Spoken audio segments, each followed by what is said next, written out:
let's introduce Rory. Sounds good. So Rory studied arts, English, and anthropology at UWA, and he studied theology at Moore College in Sydney. He's currently completing a PhD through the Ancient History Department at Macquarie University, where his research is on the Australian New Testament scholar Donald Robinson. He writes regularly on religious and cultural matters for media outlets such as ABC Religion and Ethics, the Huffington Post, The Briefing, and the Gospel Coalition. He has also published 2 books on Christian theology, One Forever and Raised Forever. In 2013, he debated Lawrence Krauss, you're a brave man, on the topic, is it reasonable to believe there is a God? Rory currently serves as a pastor of Providence City Church. He's married to Susan, and they have 4 young boys. So why don't we all welcome Rory?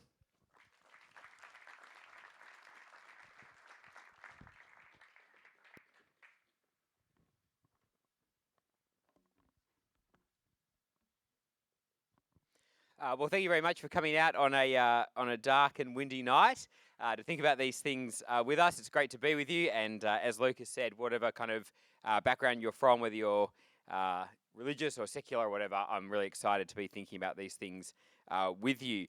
With the debate with Lawrence Krauss, I in the original email I sent, I think I said I lost a debate with Lawrence Krauss, which is probably what happened, but it was a fun night. My mum thought I won, and everyone else thought. But it was, anyway, very bracing but fun experience. Tonight's not a debate, but a lecture followed by Q&A, and the topic is the question of the secularisation of Australia. For most of human history, almost all human societies have been religious, and yet you and I happen to be living through a moment where, in a bloodless way, there's a process happening in our culture called secularisation, the removal or marginalisation of religion from public life. That's just a fascinating moment to live through, to be involved in something like that. Of course, there's been experiments such as in China under Mao of banning religion from the top down, which is highly unsuccessful. But we're witnessing something else that's quite distinctive: secularisation. A process that's happening in society. And my question is that a good thing for Australia? Is it a good thing that Australia is secularising? But I think those questions kind of create their own series of questions. So it's worth asking, what is secularisation?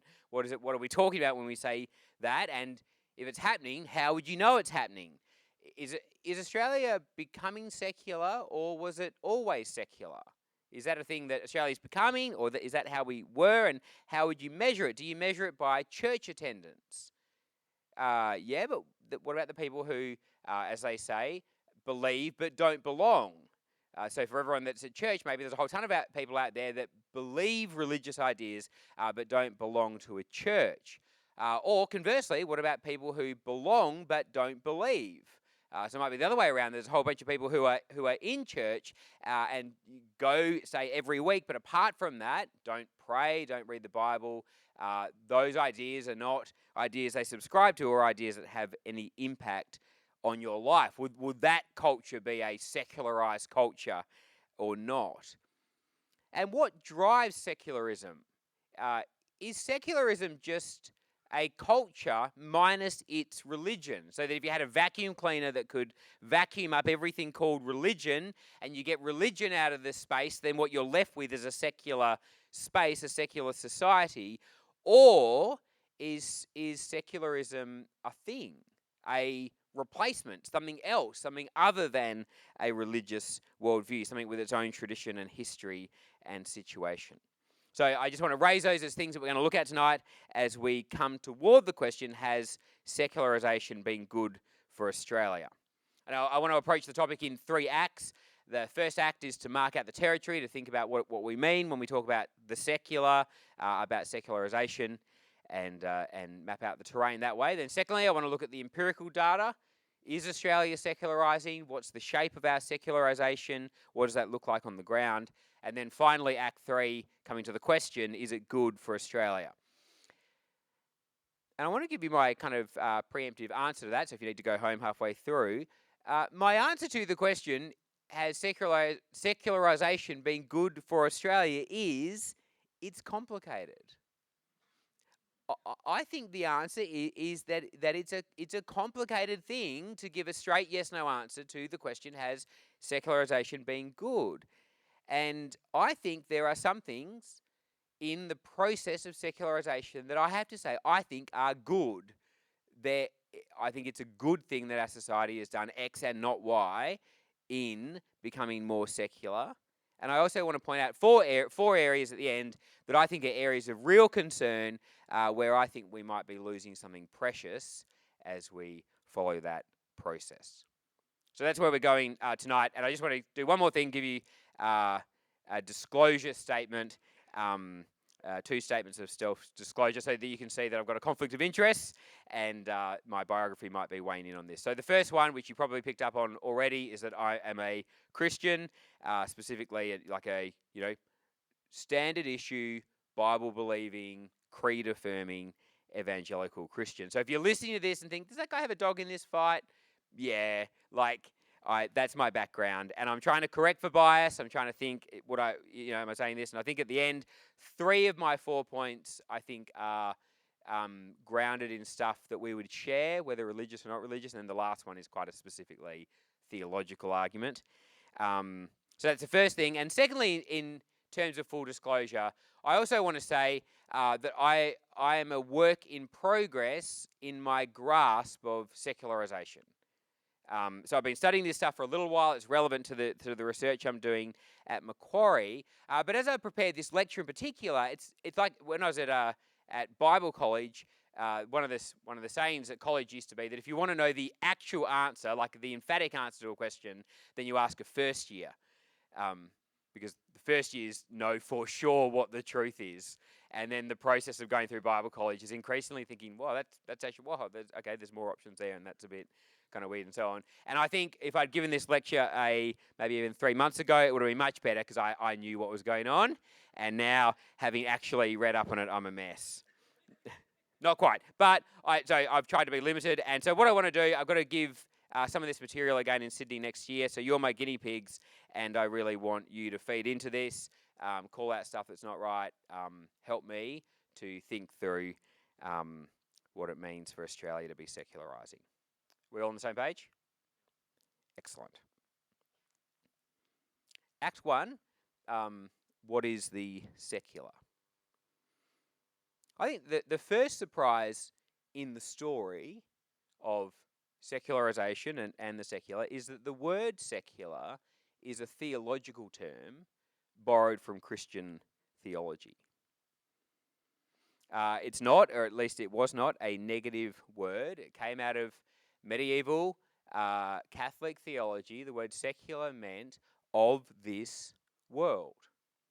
And it was used in Catholic religious thinking to designate the space and the work of Christians who were focused on this world rather than the next world, on earth rather than heaven, on temporal things rather than eternal things. And it was not a derogatory thing. So you had secular and religious orders. You had a language to describe people who were focused on the temporal. They were serving in the world rather than in the church. And that theology was picked up at the time of the Reformation, the great crisis in the of the church in the 1500s, where people like Martin Luther, one of the great reformers, took the idea of the secular and wanted to argue that was a place of religious vocation too.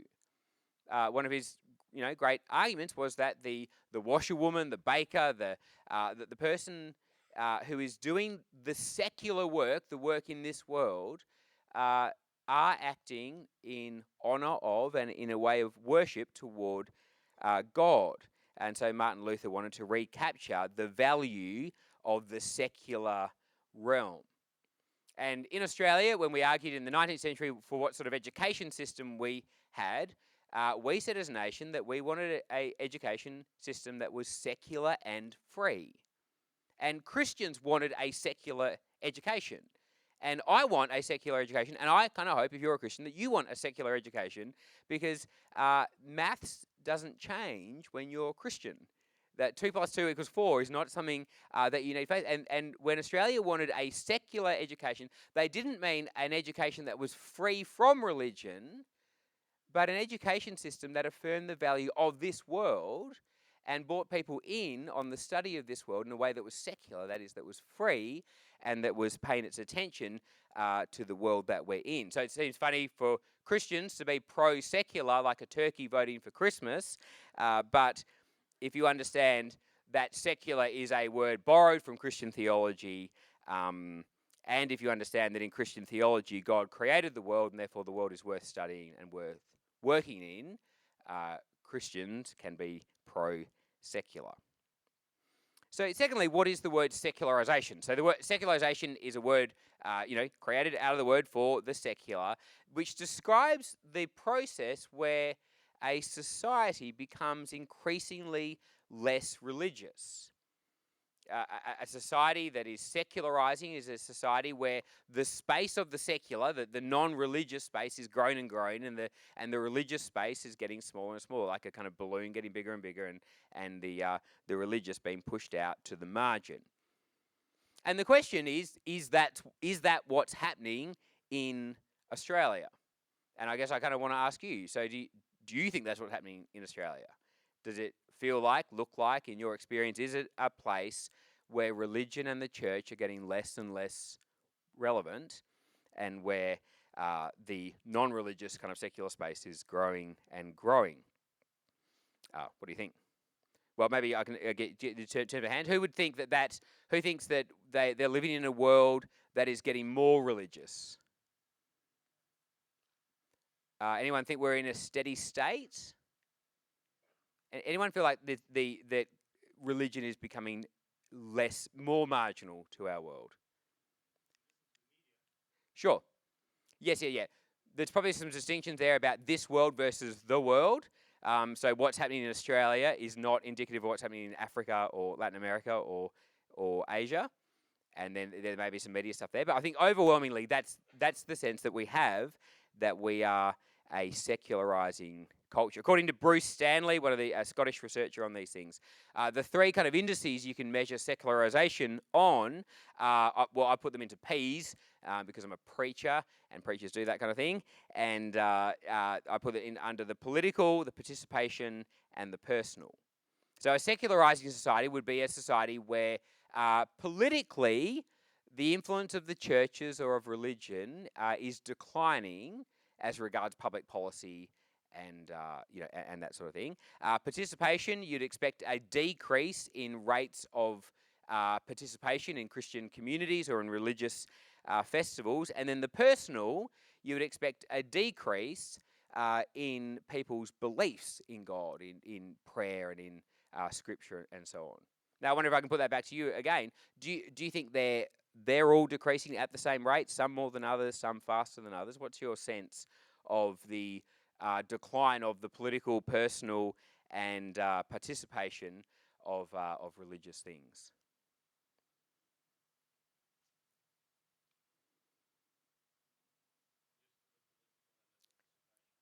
Yeah, so political. So you're wanting to say that there's there's less influence on politics from religious authorities or institutions.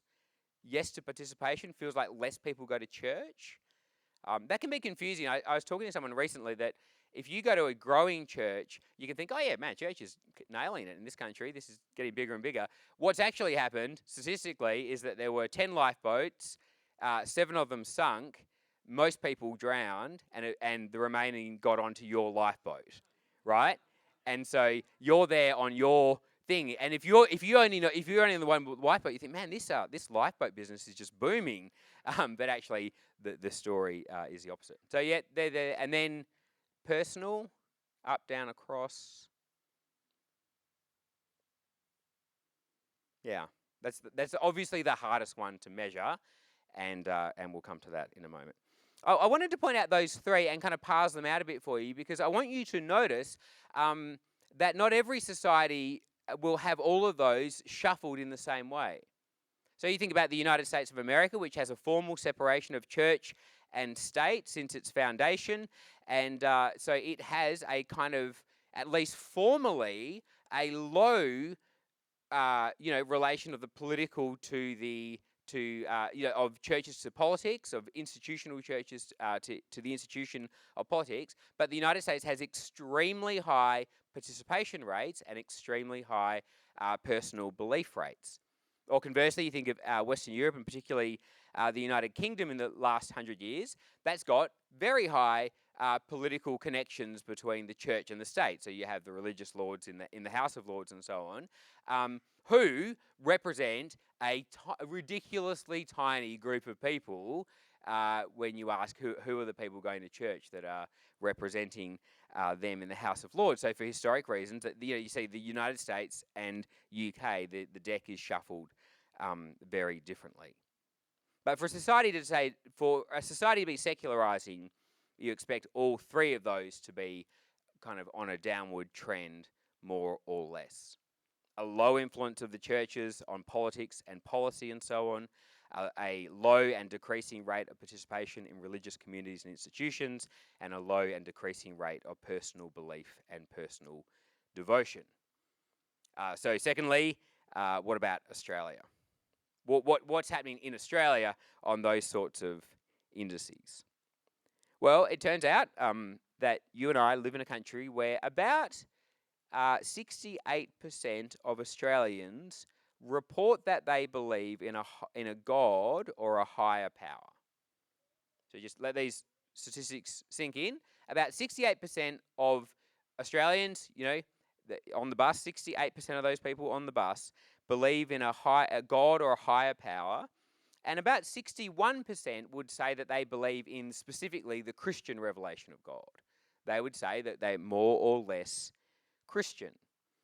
And I don't know what your reaction to those figures is. I guess it kind of depends on where you're coming from, whether they strike you as high or low or unbelievable or believable. But that's what we get from the census and other bits of data. So someone like David Marr, who's an atheist, is struck by how stubbornly religious we are. Disappointingly, after all these years and after years of religious neglect, we're stubbornly at that 61% mark. But then, of course, if you're looking historically across the trend, then the trend is absolutely downward. So at the time of Federation in 1901, it was something like 95 or 96% of Australians reported themselves to be Christian and to belong to a Christian denomination. Then by 1933, with a change to the way the wording was in the census, we can go into that later, but there's a drop to 86%, and with another 14% not answering the question which denomination they belong to, and then that sat pretty steady, about 86 or so, until the early 1970s, where there's the introduction in the census of the no religion option, and that sees a significant increase in people choosing that option. And then by 2011, we have a record high of 22% of people specifying that they have no religion. So that's the shape over the kind of 200 years. The story is complex within that. So Australia is less religious in the 20s and 30s. It's more religious in the 1950s. And by the end of the 1950s, it looks like Australia is on the cusp of a religious revival, which is exciting if you're me and not exciting if you're not me. But the good news or the bad news, depending on where you're coming from, is that it peaks at 1963 and has been on a downward trend ever since then on almost every indices. And that 1963 date is actually quite stubborn. It's not 1962 or 1964, 1963. It might be worth thinking about why then. What happened in 1963, or who comes of age in 1963 that means that is the moment. Secondly, participation. At the time of Federation, about half of all Australians attend church regularly. Today, that figure seems to be at about 8%. Who would get to church regularly, or about 15% once a month. 25% if you're trying to slightly fudge the figures and include carols by candlelight hosted by the local town council. So Hugh McKay's got a good question in that is why the gap?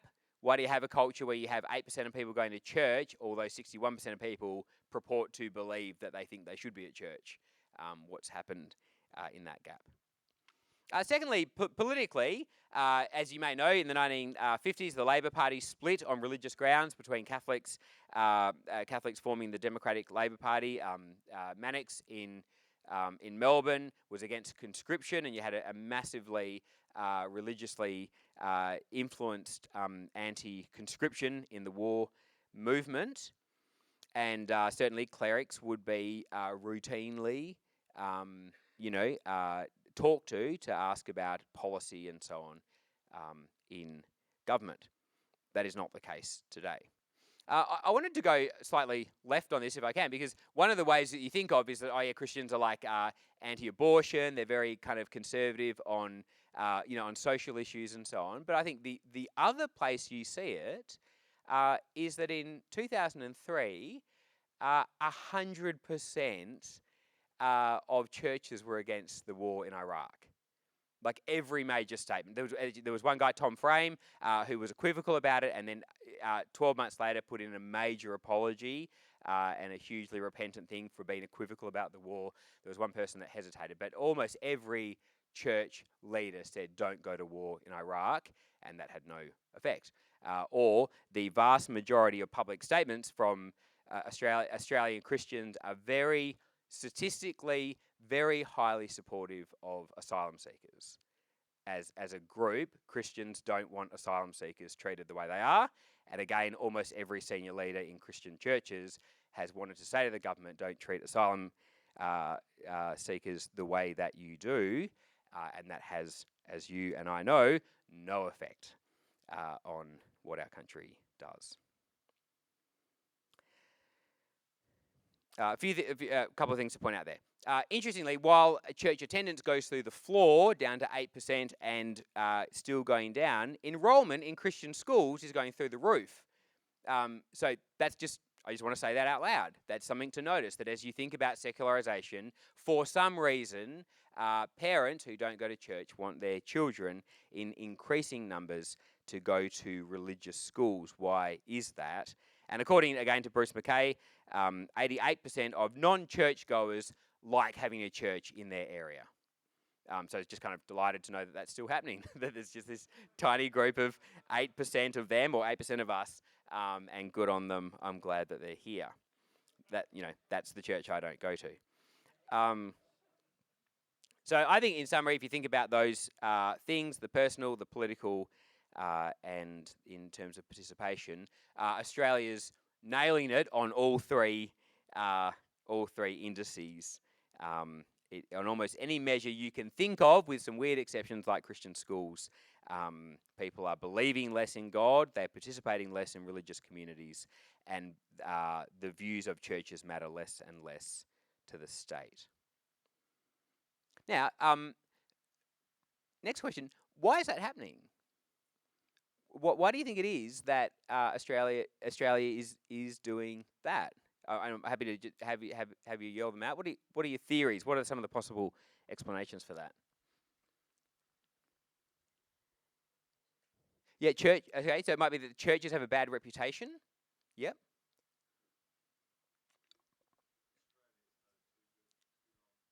Australia's had it too good too long, so if things were tougher, it might go better for the churches. Yep. Okay. Hi, Ross. How you going?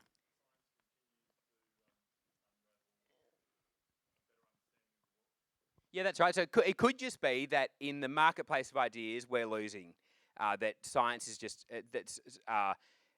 science or a secular account of the world or whatever is it's just more compelling. It's more plausible or whatever, and we're losing. They're winning. Yep. Greater material wealth. Yeah, maybe it's that we're just there's some connection between wealth and disbelief in God. An inflated sense of self, so that the more you fill your horizon, the less religious belief might fill the horizon. Yep, great. Yes. What? Oh,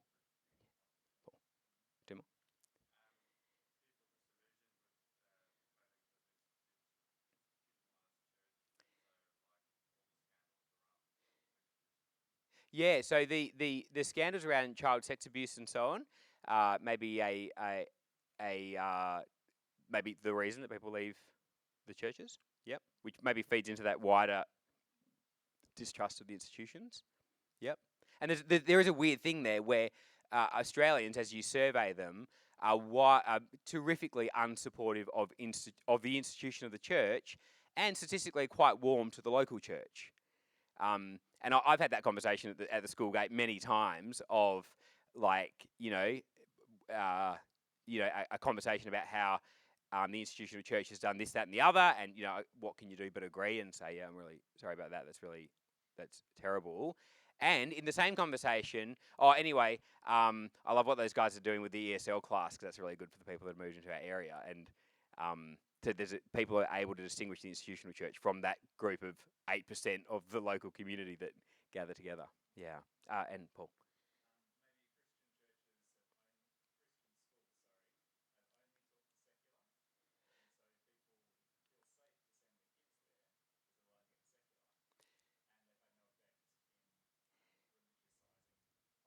Yeah, so you got to, as you drill down into why are people increasingly sending their kids to religious schools? Is it because they're completely confident that those religious schools aren't really very religious and they'll get what they want? Yeah, Ross.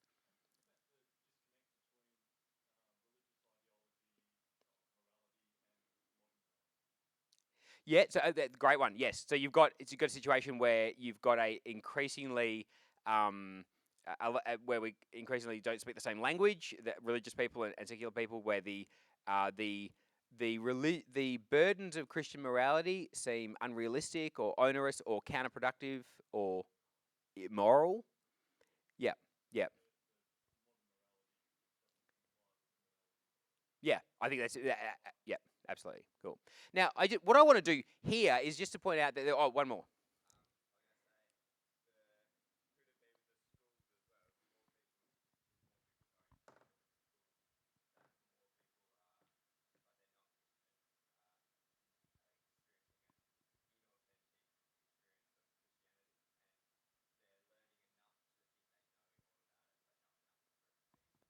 Yeah, so it could be, as some people have talked about this, that in Western culture the problem is that people are inoculated against Christianity.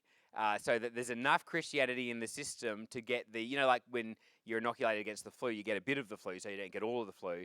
And maybe where we've perfectly contrived this kind of vanilla LITE Christianity that is enough to make people think, yeah, thanks but no thanks, that's of no use to me. And we've created the perfect storm of our own irrelevance through inoculating a whole generation. Now, what I want to do with all of that is to point out that if we're going to be social scientists, their theses to be tested rather than conclusions to run from, because they're all hypotheses of why it might be happening. I'm saying that it definitely is happening, but why it's happening, I think is a genuinely complicated thing, and I think there's both truth and lines to pursue, as well as counter examples to almost everything that's been said. So, for example, the scandals of the church, as appalling as they are, and possibly as last nail in the coffin as they are, hadn't broken before the decline began. So you've got to think it's 63 through the 70s and the 80s that decline is happening, and that's before really in the 80s and 90s that news comes to the fore. Or with wealth, you've got the problem of America, which is a wealthy and stubbornly religious country, which has these very high church attendance and very high participation rates, but seems to have the same or kind of greater wealth to ours. In fact, in all sorts of ways, what I want to say is getting to the bottom of this is a fascinating exercise because almost everything you say you need to think through and think about the counter examples.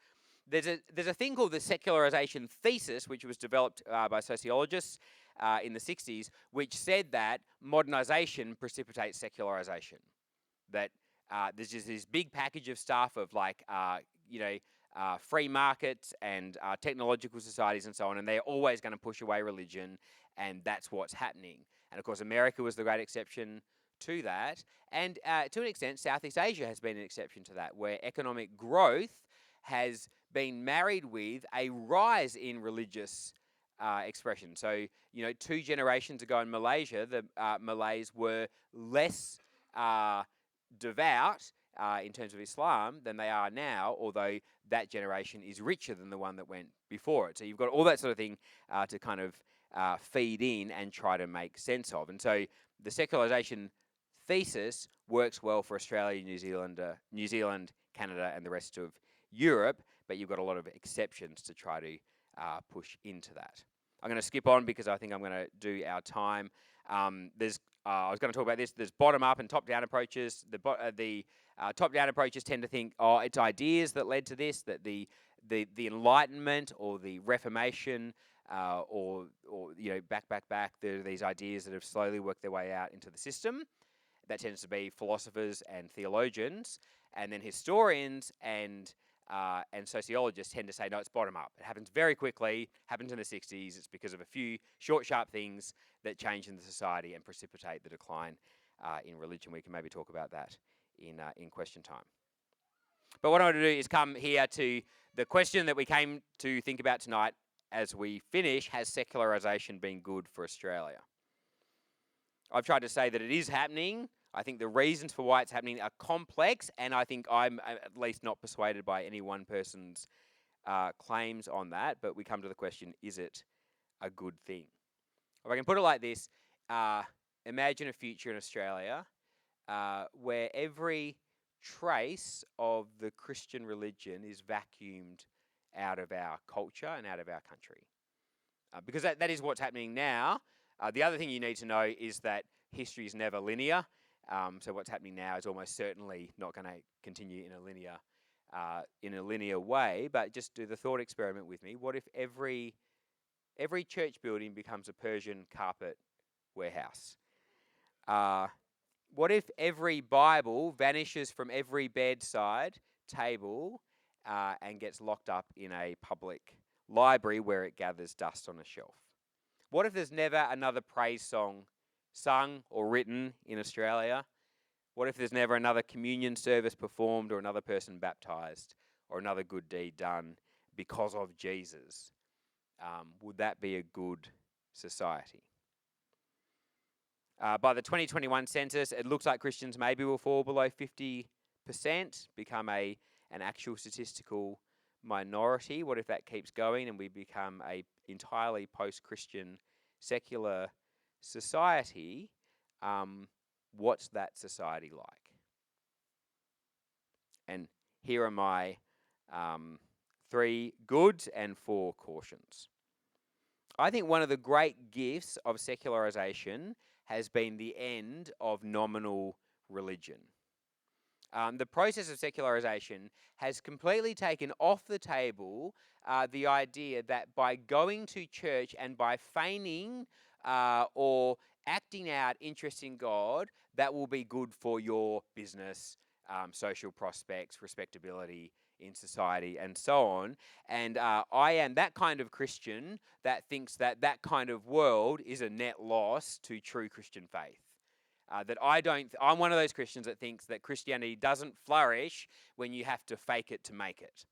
And so I think one of the great gifts of the secularization process is that we've almost completely got rid of the idea that Christianity brings with it respectability and so on. And I think that gets us back to facing the kinds of claims that Jesus made and the kinds of followers that Jesus, as I understand it, was trying to create. I think Christianity is at its best when it has to persuade, when it has to argue and win over, and when it loses its respectability, and when it loses the state as an ally.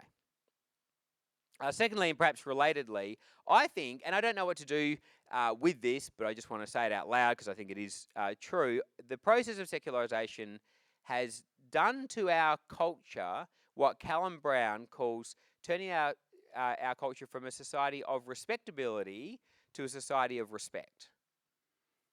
There was a motivation to be respectable, to conform to certain situations and to be respected in the community. And whatever else has happened, that process of secularization has made respect a more valued currency, that you can be respected for who you are and how you are and what you are, and I think that's a good thing. And then thirdly, I think the secularization process has brought with it the end of a sectarianism that is a great stain on Australian history.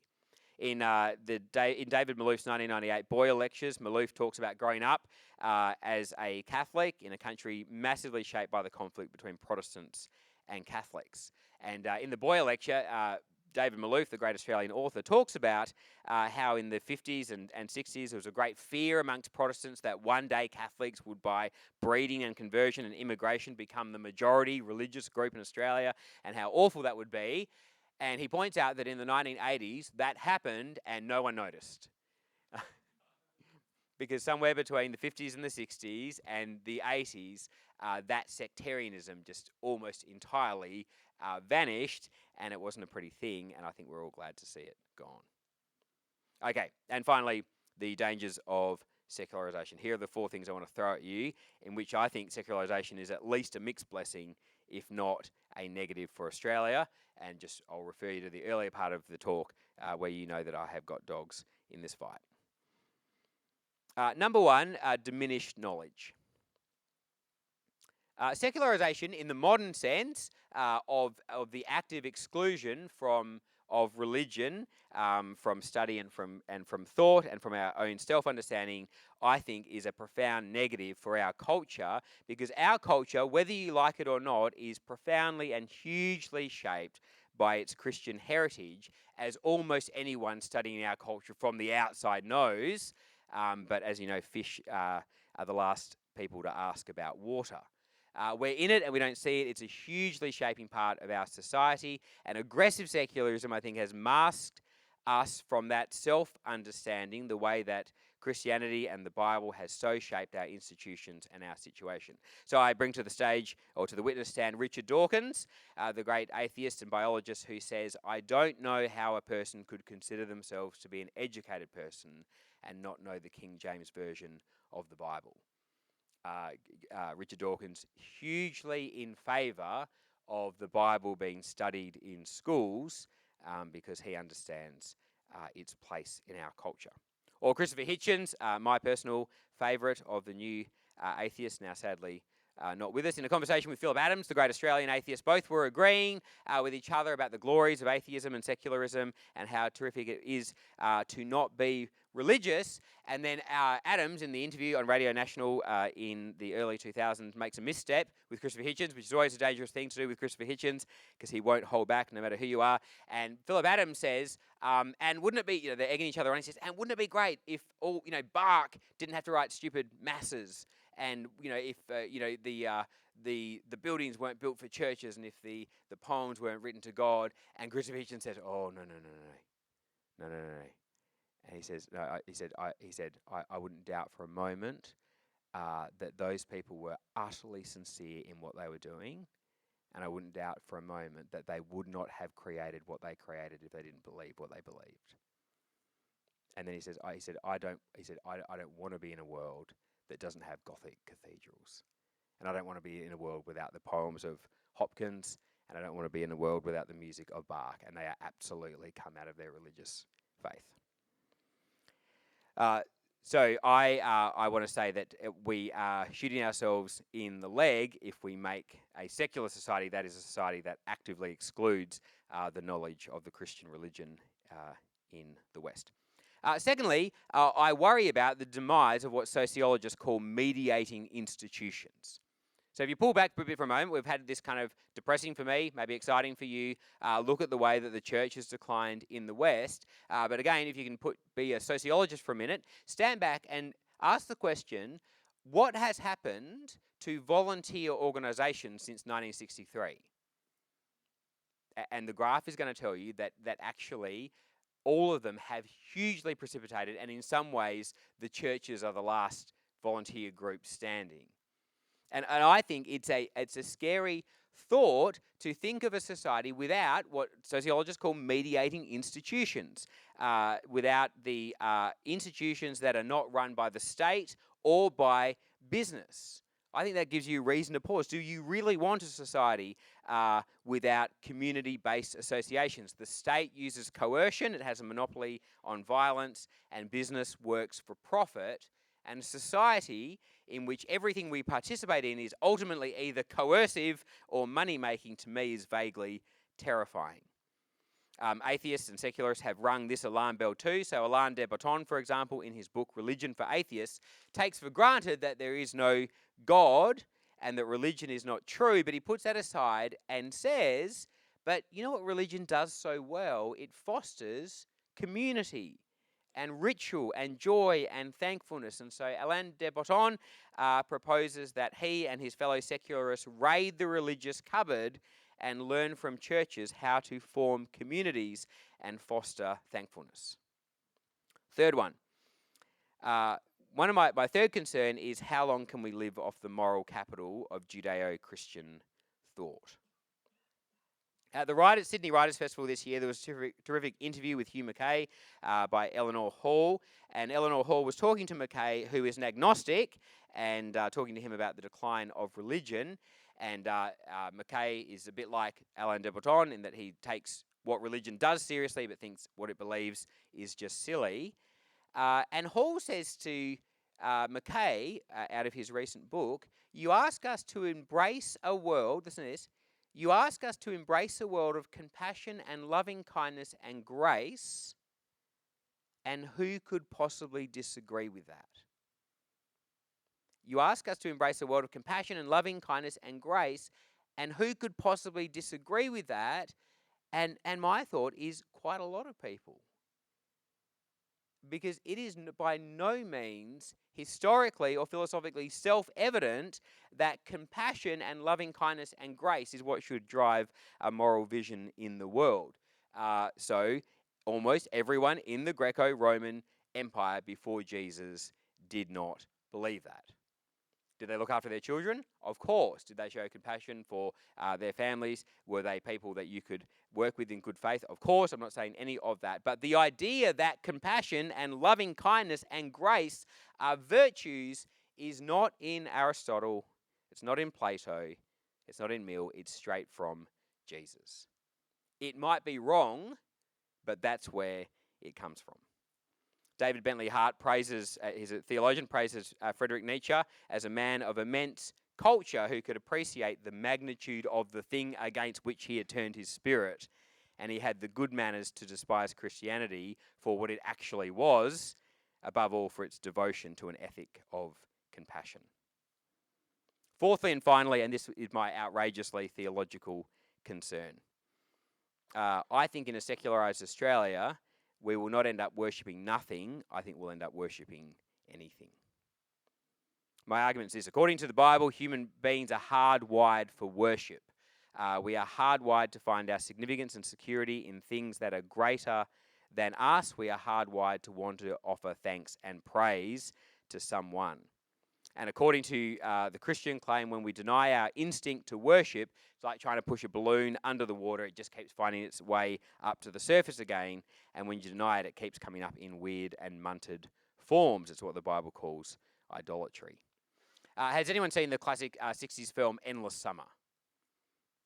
It's a truly great film. It's 60s. It's guys with Malibu surfboards who travel the world following the sun for all of summer. It looks like it's got a kind of an Instagram filter over the top of it, but it actually is sepia in the look. It's really a beautiful film. And they go around the world surfing on waves that they didn't make, admiring mountains they didn't build, looking at coastlines that they did not create. And at the end of the film, there are the credits. And you know what credits are? Credits are you giving thanks and praise. Credits are a moral obligation on the filmmaker because every filmmaker knows that they didn't make the film by themselves and someone else deserves thanks and praise for these things. And so they thank the director and the actors and the producers and the sound guy and the cafeteria and the gaffer tape. I don't even know what the gaffer tape boy does, but he gets thanked. And at the end of that film, at the end of the credits, they say we thank Neptune, the god of the sea. And you see, there's an instinct there because I didn't make the waves. I didn't make that. This isn't me. and it comes out in this kind of munted form. Neptune, the god of the sea. It's interesting that instinct comes up again. And Hugh Mackay, not a Christian, makes the same point. He says, for human health, we need to worship things that are bigger than ourselves. And Hugh Mackay's great fear is that Australia will collapse into a narcissistic culture bent in on itself.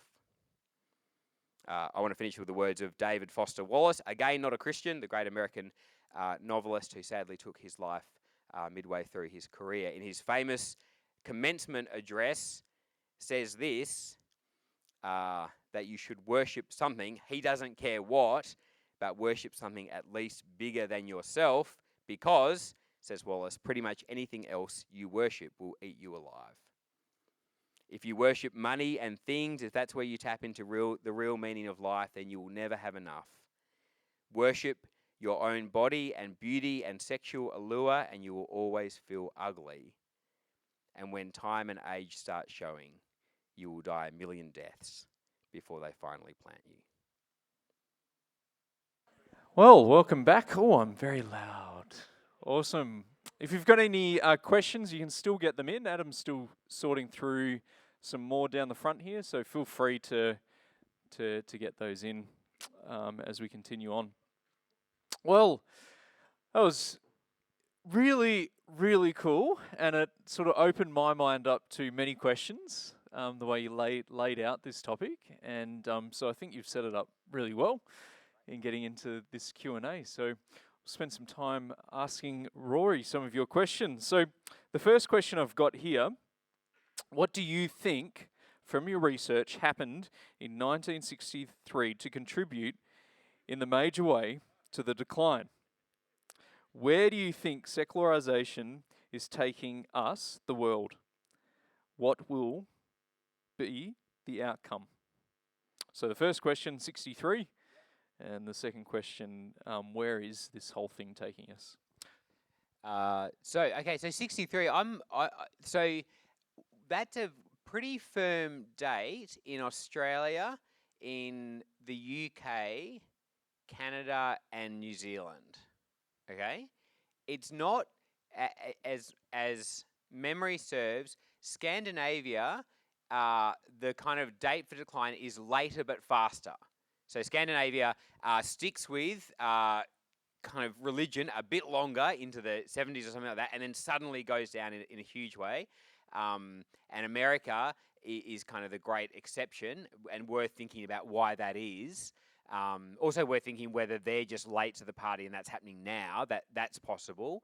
But America's had a very different religious landscape to other Western European Anglosphere nations.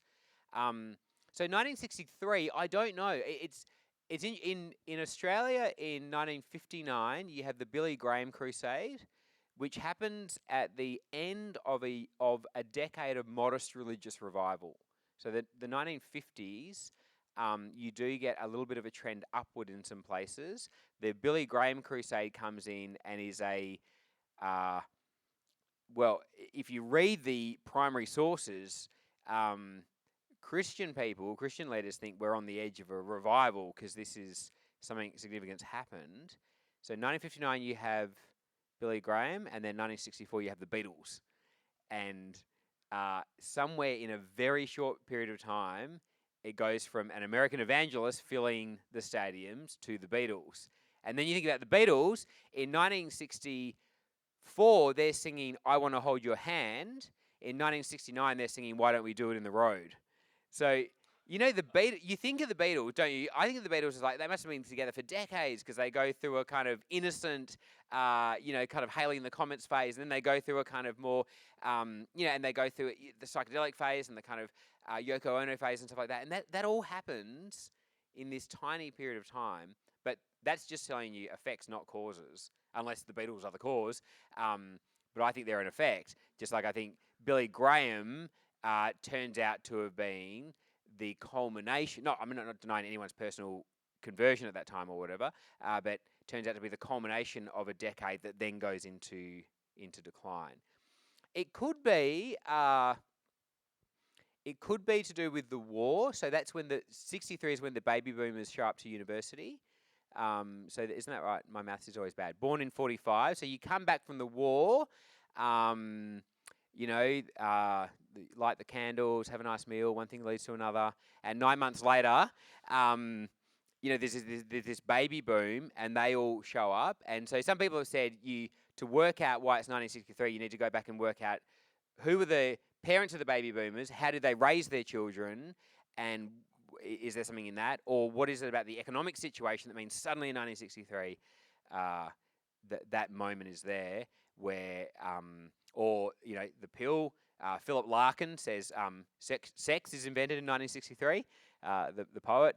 And so whatever it is, that's the moment that everything goes into decline. And if you can work that out, let me know, because it's there in the figures.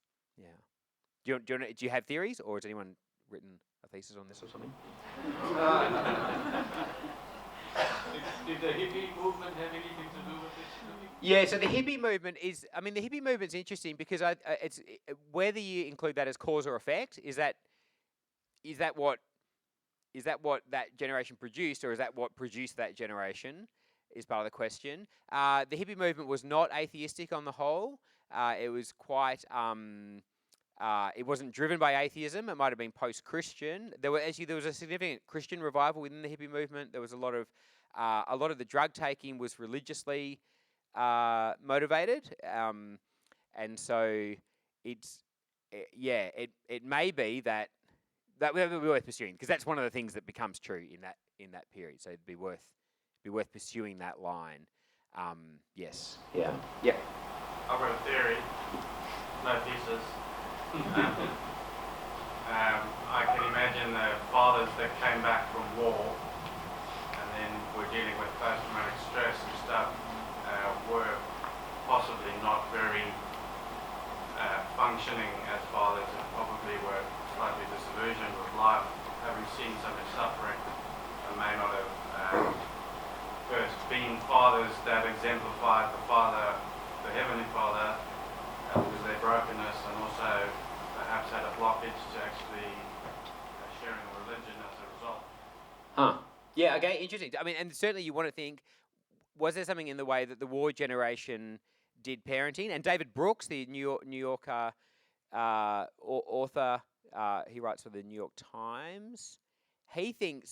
We think that we get really selfish and narcissistic in the 60s and 70s, but he points out that between the wars, you had those books like, How to Win Friends and Influence People and How to Grow Rich Quick actually come back there. And it may be that the trauma of war leads to a different way of thinking about how to find your place in the world. So they're all hypotheses to test, but something's going on there. Yeah. So the second part of the question was, where do you think secularization is taking us? So the I suppose the understanding there, or the assumption, is that secularization isn't neutral. And I know Ravi Zacharias spends a lot of time talking about this facade of the secular culture claiming neutrality. And so what would you say to that? Is the modern secular culture in Australia neutral? Yeah, so in its philosophy. Yes. Yeah. So I think no generically and no specifically. So as in, I think it's a so generically, it's always worth asking whether your common sense take on the world, that my take on the world is just normal and taken for granted. And of course, this is what it is when you take off your glasses and look at the world as it really is. It's always worth testing that assumption. And so I think whatever it is, whether you're a Christian or an atheist or a Hindu or whatever, it's just worth saying that not everyone sees the world the way you see the world. And then I think you also want to, and then specifically, I think secularization is, or a secular way of seeing the world, whether it's true or not, you've got to at least say it has a history. It doesn't come out of somewhere. It comes out of somewhere. It doesn't come out of nowhere. And so, I think it's true that if I were born in Saudi Arabia, I probably wouldn't be a Christian because I'd be born in Saudi Arabia and I'd be a Muslim, right? But if you're a secular atheist, it also happens that you were born in a particular moment where that was possible.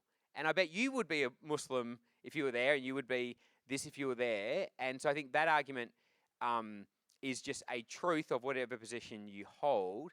And I think this is where I am a little bit Nietzschean or sympathetic to, say, Foucault and Derrida, that I want to hold suspicious anyone, including myself, who says mine is the taken for granted, of course it's like this position. Ross. But isn't that negated by the fact that we've got decreasing religiosity? So most of the people that are taking a neutral worldview of atheism, they come from a religious background. Give me the argument again. So you're saying if people are... If you stated that we've got a decreasing religiosity, then the people that are now not religious have come from a religious background and therefore a religious upbringing. So they're not all raised to be secular. Yeah, that's true. I think that is true, and but I think that is also true elsewhere. So, the Roman Empire in the first century was not Christian, and it became Christian, and that means a whole bunch of people chose to be X and not Y at some point. And so you could tease that out. And so I think it's personally powerful to be able to say, which is a weapon I don't have in my arsenal because I was raised in a Christian family, to say I was X and now I'm Y. But I think the smart traffic goes both ways. So C.S. Lewis is raised atheist, becomes Christian. You have people changing. I guess to pursue that, you'd want to see. Well, you could pursue that broad-based thing, and the problem is that in the non-Western world, we're living through a massively religious moment, like a moment of religious revival. And you've got the stubborn case of America. So anyway, that's worth pursuing. Yep. Awesome. Next question. If we do have interaction questions, if we just repeat them through the microphone, just so for filming and that purposes, just so that people watching it can go, oh, I know what they're talking about. Awesome. Next question is school police, army chaplains. Why not just trained counsellors? Is there an argument for, I suppose, religious chaplains in these spheres of public gatherings? So whether that be at the school or within the armed forces, is there an argument to have chaplains there that are from religious groups? Yeah, I guess you'd have to look at the society and work out. So I think I can understand why we have had chaplains.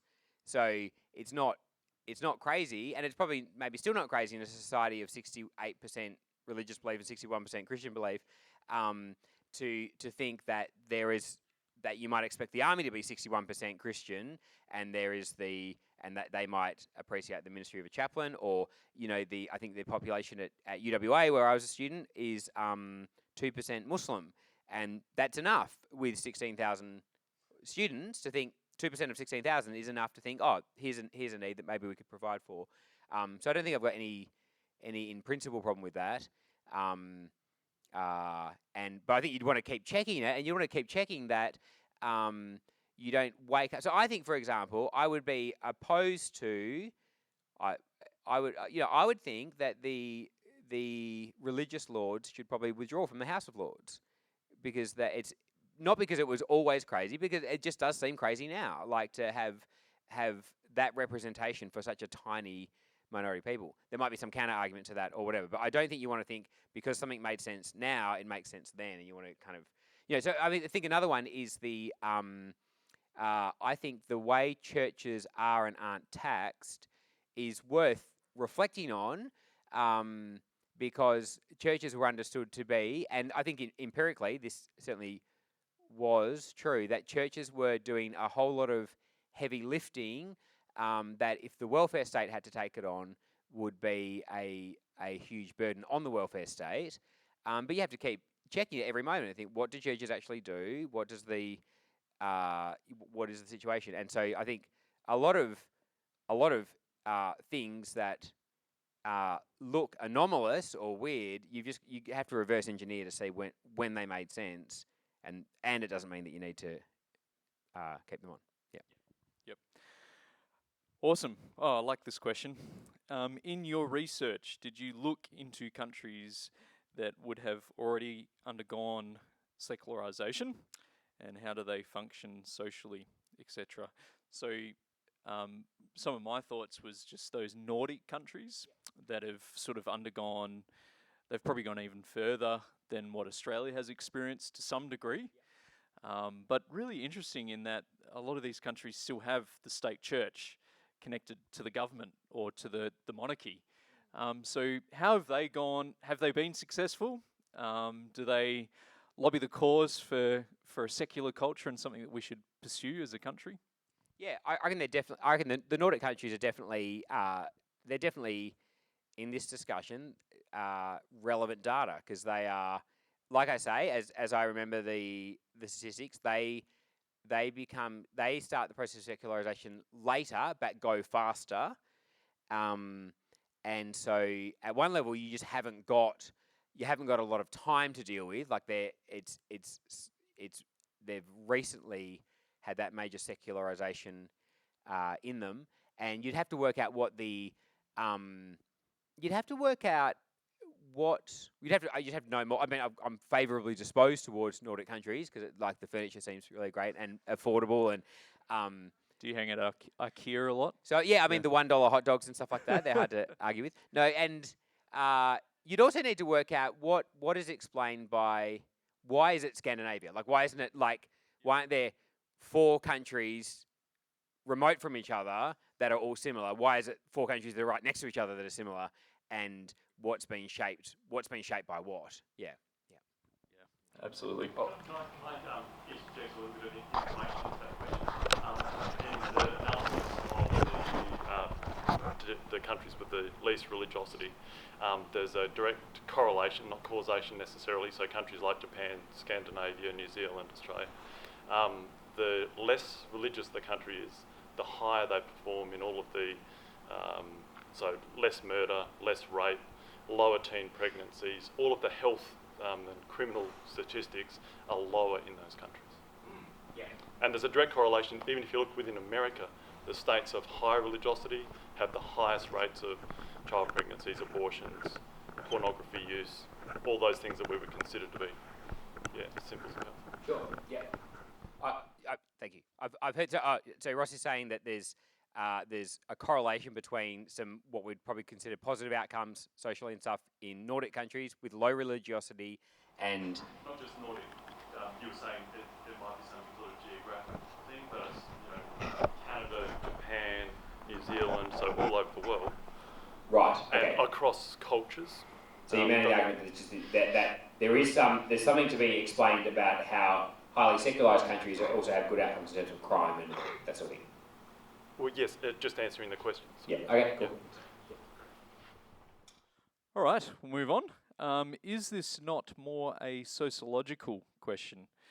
What do you think about the times and seasons of God's interaction with man?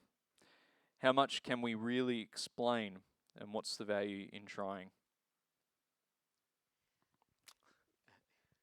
Bit of theology. Okay, so definitely tonight was an attempted exercise in trying to think sociologically and historically about causation and so on, and tried to fess up at the start that I am a Christian, and certainly at the end I think the fourth argument was a theological argument being applied to the situation. So here's a little bit of theology. I would be theologically I'd be a Christian that believes in compatibilism, that the divine work of God is compatible with proximate causation and explanation in the world. So there is a very marginal situation in Christian theology, although I can't think of anyone who would actually say this, but where you think about God as filling gaps in the world, that there's this, something you can't explain, so that's God. And that's just a minority view in the way Christians think about and understand theology. and Christians have partly borrowed from Aristotle in terms of thinking about proximate and ultimate causes and so on, and partly just in the way you reflect on Scripture. It's compatible to ask, so I would also believe that people at the Billy Graham Crusades went forward because they heard the gospel and the Holy Spirit in their heart led them to faith in Jesus. And I'm interested in the fact that it was 1959 and what happened before and what happened afterwards and what were the circumstances that led to that.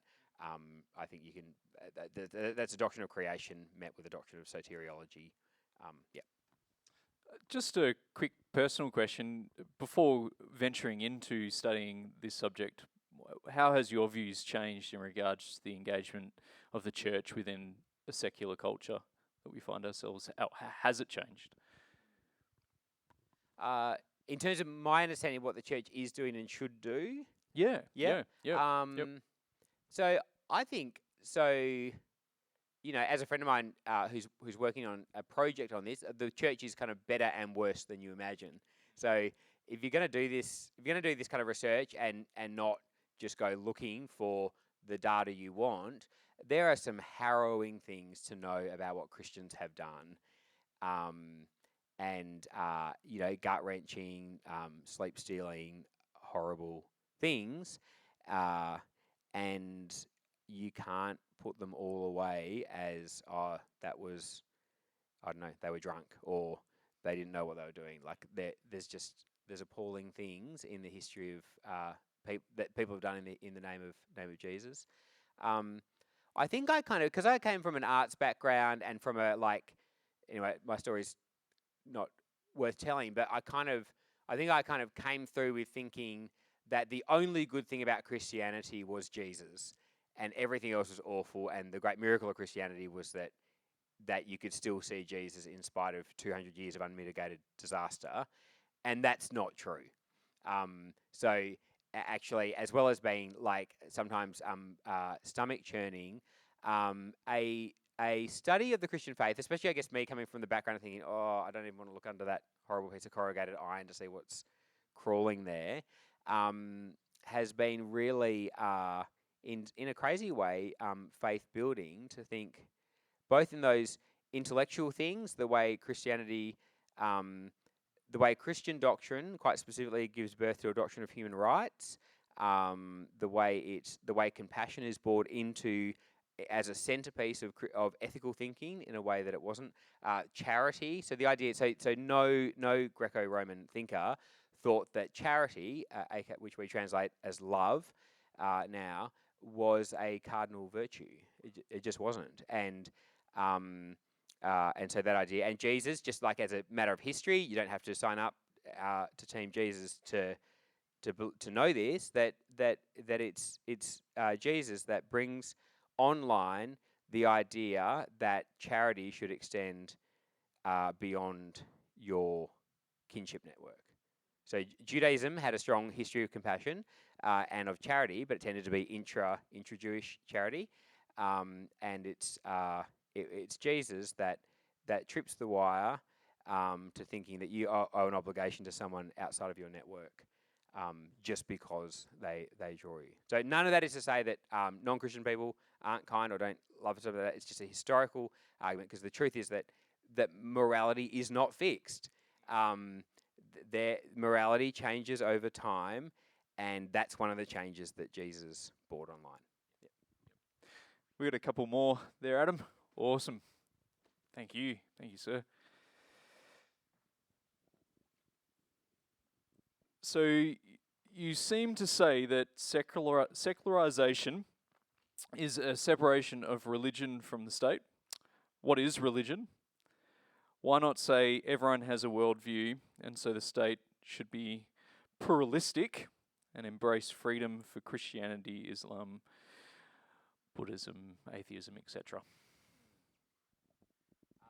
So yeah, a disentangling of the state from the church is one feature of secularization in certain countries. So, for example, that hasn't been the history in the United States, because in the United States, at its founding, the church was separated from the state, originally to protect the church from the state, but that's shaped things in the state. So that has been disentangle. So, I mean, this is why it's such an interesting topic, because the state in the United States, there is technically no formal influence of the church on the state, or vice versa, and a huge personal and persuasive influence between church and state.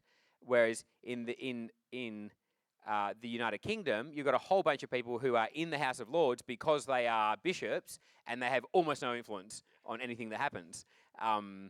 So the question of which one do you want? Maybe if you're a secularist, the best thing is a House of Lords with a whole bunch of bishops in it, rather than the American situation. Now, what was the question?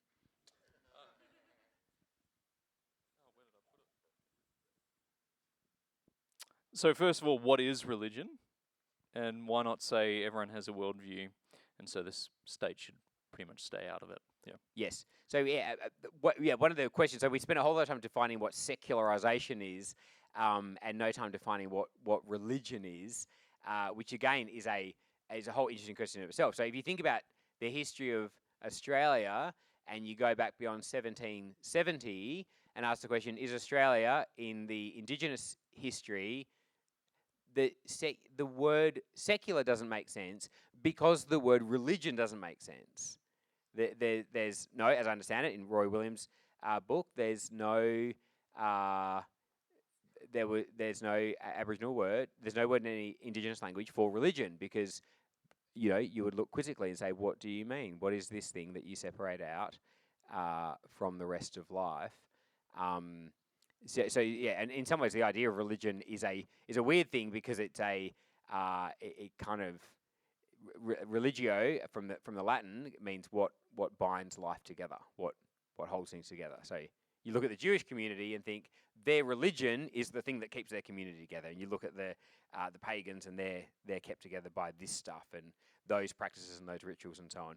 But it's really a product of it's a complex story, and in some ways there's a whole ton of stuff that's misdiagnosed as religion and a whole ton of stuff that's misdiagnosed as not religion, and that there's a complex history of colonialism. There are whole areas of the world where it makes sense for the British to say, let's call that this, and then it classifies under religion, then we could administer that province better. I think religion is a complicated word, and often not owned by religious people. So I'm using the term religious because that's a commonly shared term, but I'm kind of squirmish about the word. Like, I think not many Christians front up and say, yeah, I'm religious, because it's not a word of self-diagnosis. Yeah. Okay, changing. What effect has secularization have on the individual?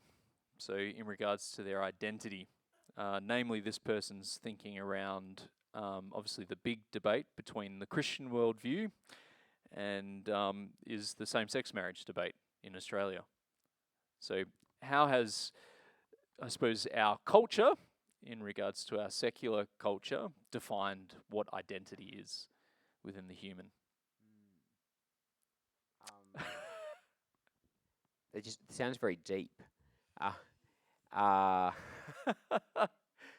So what? You're allowed to say pass. Is the question? Is it reflecting on what does the secular worldview and a secular Australia teach you about your self-identity, who you are? Is that the? Yeah, I would say so. Who do you believe you are? Yes. Yeah. Questions of value. Yes. I'm sort of wondering from you also, is secular or secularism just another word for the philosophy of nihilism? Yes, Yeah. right. So Yes. Is it nihilistic in its, in what we see of it now? So life has no meaning. Yeah. So Yeah. do what you want, what you can now, and Yes. enjoy it.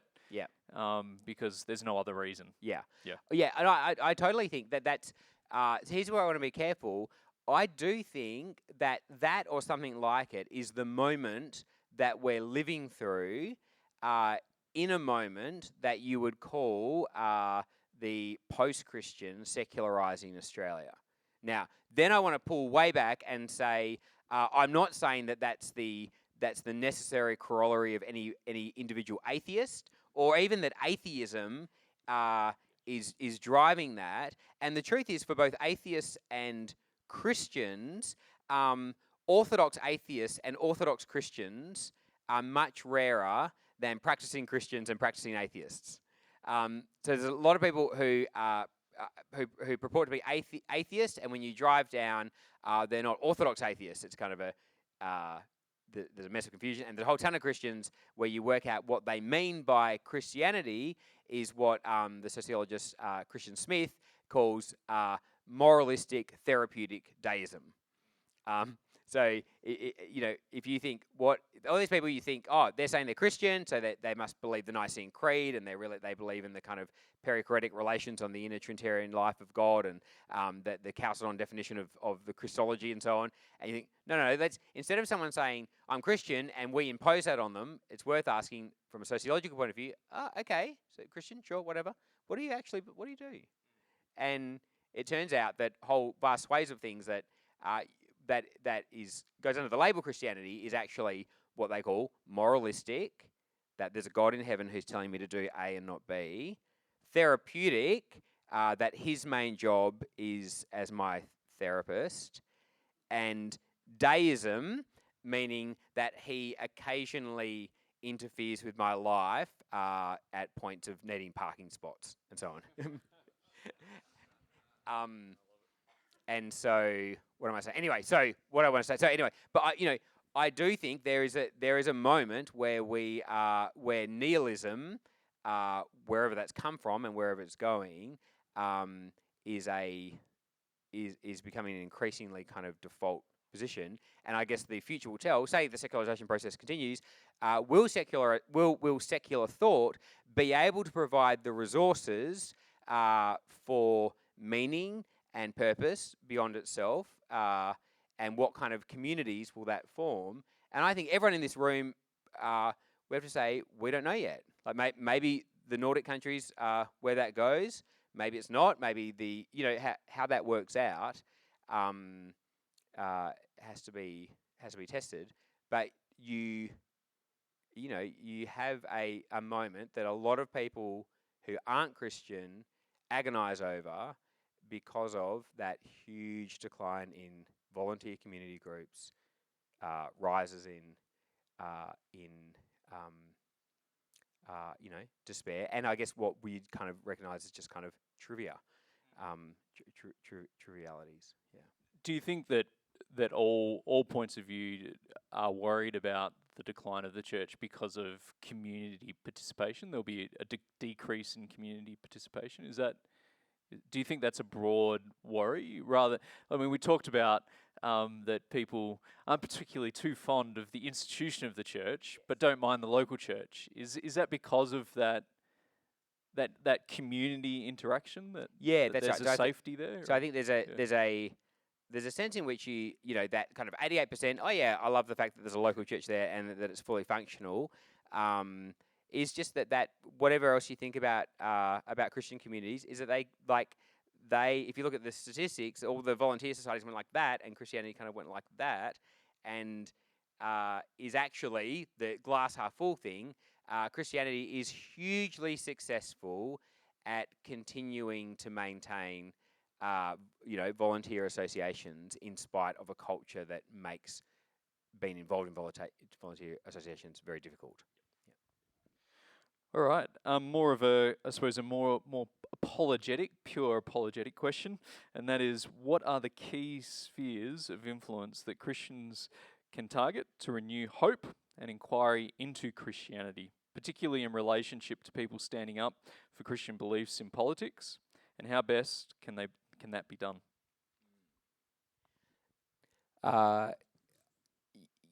So I think the moment we're in for Christians, so speaking as a Christian, I think we need to commend our faith by the lives that we live, by the communities that we form, and by the persuasive and aesthetic power of the gospel. And I mean the opposite in that. I think we should. I think at this. I think we should be very cautious. Certainly, if we're invited to participate in a debate or put our viewpoint across in a democratic thing, we should be happy to do that. But I think the inner logic of the Christian gospel, not the actual behaviour of tons of us Christians, but the inner logic of the Christian gospel is that it commends itself by persuasion and beauty. And so I think, I think now is the moment to be forming. If you think of a medieval scene, you have knights, diplomats, and gardeners. So knights go out and fight and say, "We'll take you on." Diplomats say, let's broker a truce, and we'll change this, you change that, and we'll move forward. And gardeners say, let's build a garden. Let's make something. Let's make a place where people can thrive. And there's space for all of those things. So like on asylum seekers and stuff, that's been a point where Christians have felt conscience bound to be noisy, and sometimes get themselves in the way of authorities. And there's cases to think diplomacy, to think, have we been misunderstood? Is there something here? But I think what we should do as Christians is to build gardens. That is to build Christian communities that are actually attractive and intelligent and open and persuasive, because the gains that a Christian gets by coercion are not real gains. It's false fruit. Yeah. And how does that help? That's one of my positive things about secularization, is that it forces the hand of Christians to do what we were meant to do anyway, which is to commend the gospel by persuasion and beauty. Yeah, so good. I remember reading a quote that I used on the weekend from a guy by the name of Dietrich Bonhoeffer, a very famous Christian theologian who was around in Nazi Germany. And he said that we as Christians should be readily available and participate in all areas of secular life. And we should be determined not to go into control, but to care and serve the nation. And so I think that sums up your point quite well. Awesome. Well, I just really want to thank Rory again, and if you want to join me, please give him a hand, because we're gonna wrap up now. Thank you so much for your time and your just your energy and your desire to come and just be with us tonight.